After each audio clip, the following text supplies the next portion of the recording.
The creation of a piezoelectric battery as a renewable energy source by Jatin Sawlani. As of 2010, fossil fuels account for the majority of the energy sources the world uses, as shown in Figure 1. If the world were to use fossil fuels at its current pace, it is projected that fossil fuels will run out by 2081, as shown in Figure 2. Due to the fact that fossil fuels are a finite resource, new renewable energy sources have come into high demand. Despite the fact that there are other renewable energy sources like wind, they can be very costly. According to the American Wind Energy Association, a single wind turbine can cost up to $80,000. This clearly shows a need for an efficient and yet cheap renewable energy source. One possible energy source that could fill this void is piezoelectricity. Piezoelectricity is the electrical charge that accumulates in certain solid materials such as crystals and ceramics in response to applied mechanical stress. Piezoelectric materials create an electric charge due to the piezoelectric effect. The piezoelectric effect is the production of vibrational energy that can be turned into electricity by applying a mechanical stress to certain materials. The piezoelectric effect is a reversible process in that the materials exhibiting the internal generation of electrical charge resulting from an applied mechanical force will also exhibit the reverse piezoelectric effect from the internal generation of a mechanical strain resulting from an applied electric field. Basically, the crystal will produce energy whether it's compressed or stretched. Most crystals will generate measurable piezoelectricity when their static structure is deformed by around 10% of their original structure. This process is renewable due to the fact that charge is created each time the structure of a piezoelectric crystal changes, meaning it can be done multiple times. The piezoelectric capability of a crystal depends on its molecular structure. Normally, piezoelectric crystals are neutral, although the atoms inside of them are not symmetrically arranged. When you squeeze the crystal, you force the charges out of balance. Now the dipole movements no longer cancel one another out, and net positive and net negative charges appear on opposite faces. By squeezing the crystal, voltage is produced on opposite faces of it, as seen in Figures 4 and 5. In a study done by Sawlani et al., the ability to take the energy generated through the vibration of a piezoelectric material was shown to be capable of recharging a discharged nickel metal hydride battery. In the present study, 3 types of piezoelectric devices were investigated and experimentally tested to determine each of their abilities to transform ambient vibration into electrical energy and their capability to recharge a discharged battery. The 3 types of piezoelectric devices tested are the commonly used quartz, topaz, and Rochelle salt. The experimental results estimate the efficiency of the 3 devices tested and identify the feasibility of their use in practical applications. Different capacity batteries are recharged using each device to determine the charge time and maximum capacity battery that can be charged. Sawlani found that the quartz was the most effective crystal, followed by topaz and then Rochelle salt.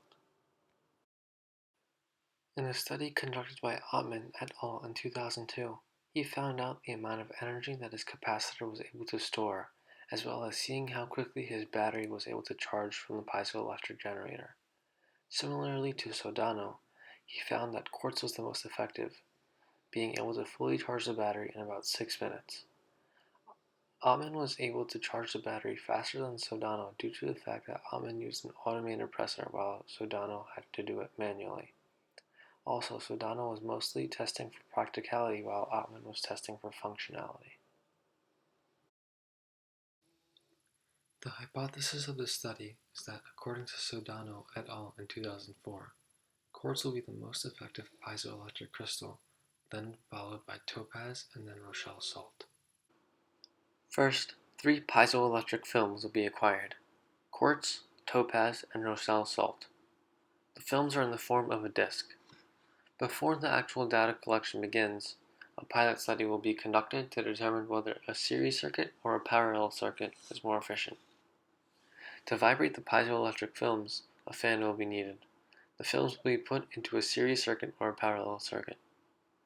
After 10 minutes of the fan running, the power output will be measured and logged using a GLX.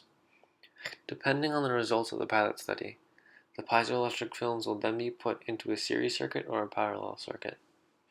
To create the circuit, 5 piezoelectric films will be hooked up to an empty capacitor, a rechargeable battery in this case.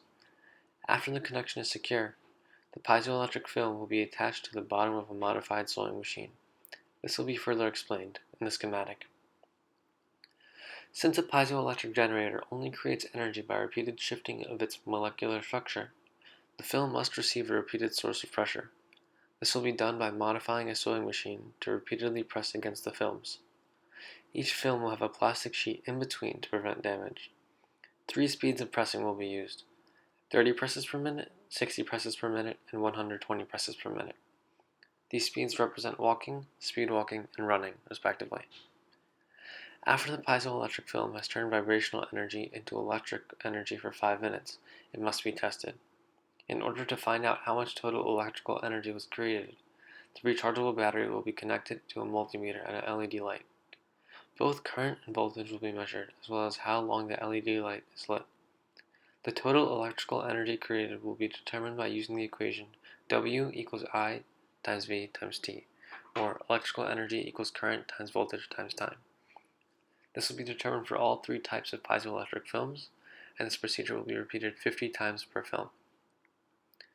Data will be analyzed using IBM SPSS software version 20 running a one-way ANOVA followed by a post-octave test with a significance value where p is less than or equal to 0.05. All data will be recorded and graphed in Microsoft Excel, and the discussion of results and conclusions will be written in Microsoft Word. The schematic above shows the piezoelectric sensors attached to a modified sewing machine. The sewing machine will be modified in the fact that the needle will be replaced with a hard, blunt object so that it is easily able to repeatedly press the films. After this is created, the film will be taped to the bottom of the sewing machine with the battery taped to the table beside. Then, the machine will press the film at 3 different speeds: 30 pushes per minute, 60 pushes per minute, and 120 pushes per minute.